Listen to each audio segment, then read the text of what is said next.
It's their sense of place, and they're determined not to be displaced or replaced.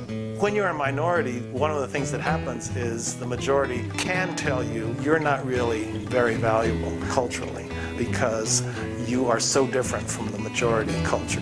And until you adopt the majority culture, your culture doesn't count. So this is a way of saying our culture does count. We have some pride in what we are and where we came from. La Fundición, La Loma, Racala, TP, La Yarda, all were barrios, Latino barrios. Places like this, which are the only place that anyone could go for entertainment in Spanish. And this would become kind of the focal point of Spanish entertainment in the North Side.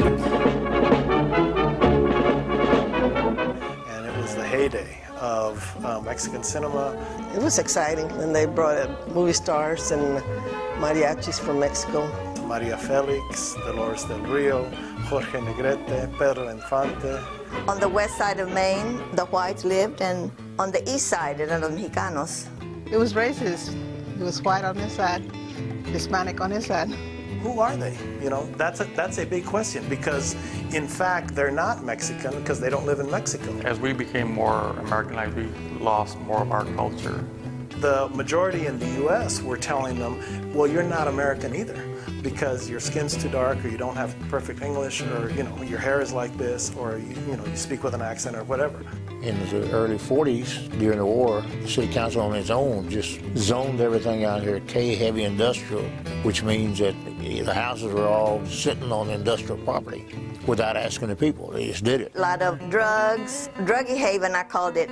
It was sort of slummish. You know, a lot of sadness and despair as far as no advancement and the same kind of jobs with most of these people.